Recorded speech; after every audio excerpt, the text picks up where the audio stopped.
شام 7 بجے کے قریب وقت تھا۔ موبائل فون کی گھنٹی بجی۔ میں نے فون اٹھایا تو وہاں سے رونے کی آواز آئی۔ میں نے اسے پرسکون کیا اور پوچھا، بہن کیا ہوا؟ وہاں سے آواز آئی، آپ کہاں ہیں اور کب تک آ سکتے ہیں؟ میں نے کہا، سب خیریت تو ہے؟ کیا بات ہے؟ بھائی صاحب کہاں ہیں؟ اماں کہاں ہیں؟ آخر کیا ہوا بتائیں تو صحیح۔ وہاں سے صرف ایک لفظ آیا کہ آپ آ جائیں۔ میں نے کہا کہ کم از کم 1 گھنٹہ لگے گا۔ میں کسی طرح گھبراہٹ میں وہاں پہنچ گیا۔ میں نے دیکھا کہ بھائی صاحب ہمارے دوست جو جج ہیں سامنے بیٹھے تھے۔ بہن رو رہی ہیں اور چیخ رہی ہیں۔ 13 سالہ بیٹا بھی پریشان ہے۔ 9 سال کی بیٹی بھی کچھ کہنے کے قابل نہیں ہے۔ میں نے پوچھا، بھائی مسئلہ کیا ہے؟ بھائی کوئی جواب نہیں دے رہے تھے۔ پھر بہن نے کہا کہ یہ طلاق کے کاغذات دیکھو، یہ عدالت سے تیار کرائے ہیں اور مجھے طلاق دینا چاہتے ہیں۔ میں نے پوچھا، یہ کیسے ہو سکتا ہے؟ اتنی اچھی فیملی ہے، 2 بچے ہیں، سب کچھ ٹھیک ہے۔ پہلے تو مجھے لگا کہ مذاق ہے۔ میں نے بچوں سے پوچھا کہ دادی کہاں ہیں؟ بچوں نے بتایا کہ بابا انہیں 3 دن پہلے کراچی کے ایک اولڈ ایج ہوم میں چھوڑ آئے تھے۔ میں نے نوکرانی سے کہا، میرے اور بھائی کے لیے چائے لا دو۔ تھوڑی دیر بعد چائے آ گئی۔ کوشش کی کہ بھائی اسے پی لیں، لیکن اس نے نہیں پی اور کچھ دیر میں کسی معصوم بچے کی طرح بلک بلک کر رونے لگے۔ اس نے کہا، میں نے 3 دن سے کچھ نہیں کھایا۔ میں نے اپنی 60 سالہ والدہ کو کچھ لوگوں کے حوالے کیا ہے۔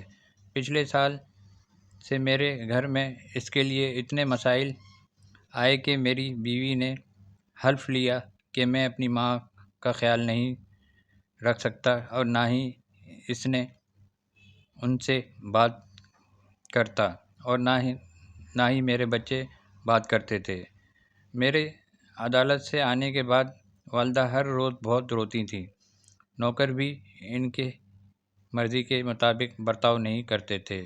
ماں نے 10 دن پہلے کہا تھا، بیٹا مجھے اولڈ ایج ہوم میں شفٹ کر دو۔ میں نے پوری فیملی کو سمجھانے کی کوشش کی، لیکن کسی نے بھی میری والدہ سے براہ راست بات نہیں کی۔ جب میں 2 سال کا تھا تو پاپا کا انتقال ہو گیا تھا، تو وہ لوگوں کے گھروں میں کام کر کے مجھے پڑھایا لکھایا کہ اس قابل بنایا۔ آج میں جج ہوں۔ لوگ کہتے ہیں کہ میری ماں نے لوگوں کے گھروں میں کام کرتے ہوئے بھی مجھے کبھی اکیلا نہیں چھوڑا۔ میں نے اس ماں کو اولڈ ایج ہوم میں شفٹ کر دیا ہے۔ 3 دنوں سے میں اپنی ماں کے ہر دکھ کو یاد کر کے بہت اذیت میں ہوں۔ انہوں نے میرے لیے کیا کچھ برداشت نہیں کیا۔ مجھے آج بھی یاد ہے جب میں 10ویں کلاس امتحان دینے جانا تھا، ماں رات بھر میرے پاس بیٹھی رہتی۔ ایک دفعہ ماں کو شدید بخار ہوا اور میں اسکول سے آیا۔ اس کا جسم گرم تھا، جل رہا تھا۔ میں نے کہا، ماں آپ کو بخار ہے؟ اس نے ہنستے ہوئے کہا، وہ ابھی کھانا پکا رہی تھی تو گرم ہے۔ لوگوں سے قرض مانگ کر میں نے کراچی یونیورسٹی سے LLB تک تعلیم حاصل کی۔ اس نے ٹیوشن بھی نہیں پڑھانے دیا تاکہ میرا وقت ضائع نہ ہو جائے۔ وہ کہتے ہوئے رونے لگا اور کہا، اگر ہمیں ایسی ماں نہیں مل سکتی تو ہم اپنی بیوی بچوں کے لیے کیا کریں گے؟ آج ہم نے ان لوگوں کو جن کے جسم کے ٹکڑے ہیں ان لوگوں کے حوالے کر دیا، جو اپنی ماں عادتوں، ان کی بیماریوں کے بارے میں کچھ نہیں جانتے۔ جب میں ایسی ماں کے لیے کچھ نہیں کر سکتا تو کسی اور کے لیے کیا کروں گا؟ اگر آزادی اتنی پیاری ہے اور ماں اتنی ہی بوجھ لگتی ہے تو میں اسے مکمل آزادی دینا چاہتا ہوں۔ جب میں باپ کے بغیر بڑا ہوا تو یہ بچے بھی بڑے ہوں گے، اس لیے میں طلاق دینا چاہتا ہوں۔ میں اپنی ساری جائیداد ان لوگوں کو دے دوں گا اور اس اولڈ ایج ہوم میں جا کر رہوں گا۔ کم از کم میں ماں کے ساتھ رہ سکتا ہوں۔ اور اگر اتنا کرنے کے بعد بھی ماں اولڈ ایج ہوم میں رہنے پر مجبور ہو گئی تو ایک دن مجھے بھی وہاں جانا پڑے گا۔ ماں کے ساتھ رہنے کی عادت بن جائے گی۔ ماں نے جسے کوئی پریشانی نہیں ہوگی۔ وہ بولنے سے بھی زیادہ رو رہا تھا۔ جب ہم بات کر رہے تھے رات کے 12:30 بج چکے تھے۔ میں نے بہن کے چہرے کی طرف دیکھا، ان کے تاثرات بھی مجرم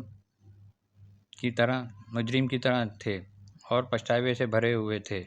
میں نے ڈرائیور سے کہا کہ گاڑی نکالے، ہم اولڈ ایج ہوم جائیں گے۔ بہنوئی اور بچے ہم سب اولڈ ایج ہوم پہنچ گئے۔ بہت منت سماج کے بعد گیٹ کھلا۔ بھائی صاحب نے دربان کے ہاتھ پاؤں پکڑے اور کہا میری ماں ہیں، میں ان کو لینے آیا ہوں۔ چوکیدار نے کہا جناب کیا کر رہے ہو؟ بھائی نے کہا میں جج ہوں۔ اس چوکیدار نے کہا جب تمام ثبوت سامنے ہیں تو اپنی ماں کے ساتھ انصاف نہیں کر پا رہے، اب دوسروں کے ساتھ کیا انصاف کریں گے؟ جناب یہ کہہ کر وہ ہمیں وہیں روک کر اندر چلا گیا۔ اندر سے ایک عورت آئی جو وارڈن تھی۔ آخر کسی طرح وہ ہمیں اس کمرے میں لے گئی۔ میں کمرے کے منظر کو بیان کرنے سے قاصر ہوں، صرف ایک تصویر جس میں ساری فیملی موجود ہے اور وہ بھی ماں کے ساتھ۔ جیسے انہوں نے مجھے دیکھا تو میں نے کہا کہ ہم تمہیں لینے آئے ہیں، تو پورا خاندان ایک دوسرے کو پکڑ کر رونے لگا۔ آس پاس کے کمروں میں اور بزرگ بھی تھے، سب اٹھ کر باہر نکل آئے۔ اس کی آنکھیں بھی نم تھیں۔ کچھ دیر بعد جانے کی تیاری کی گئی۔ پوری اولڈ ایج کے لوگ باہر نکل آئے۔ کسی طرح ہم اولڈ ایج ہوم کے لوگوں کو چھوڑنے میں کامیاب ہو گئے۔ سب اس امید سے دیکھ رہے تھے کہ شاید کوئی انہیں لینے آئے گا۔ بچے اور بہن ساری رات سے پرسکون رہے، لیکن بھائی صاحب اور والدہ اپنے پرانے رشتوں پر ایک دوسرے کے جذبات کو بنیاد بنا رہے تھے۔ جب ہم گھر پہنچے تو تقریباً 4:40 ہو چکے تھے۔ بہن بھی سمجھ گئیں کہ اس کی خوشی کی کنجی کہاں ہے۔ میں بھی چلا گیا، لیکن وہ ساری باتیں اور وہ مناظر سارے راستے گھومتے رہے۔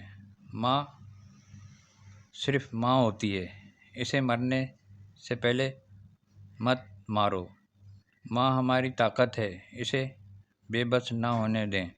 اگر وہ کمزور ہوئی تو ہم کمزور ہو جائیں گے۔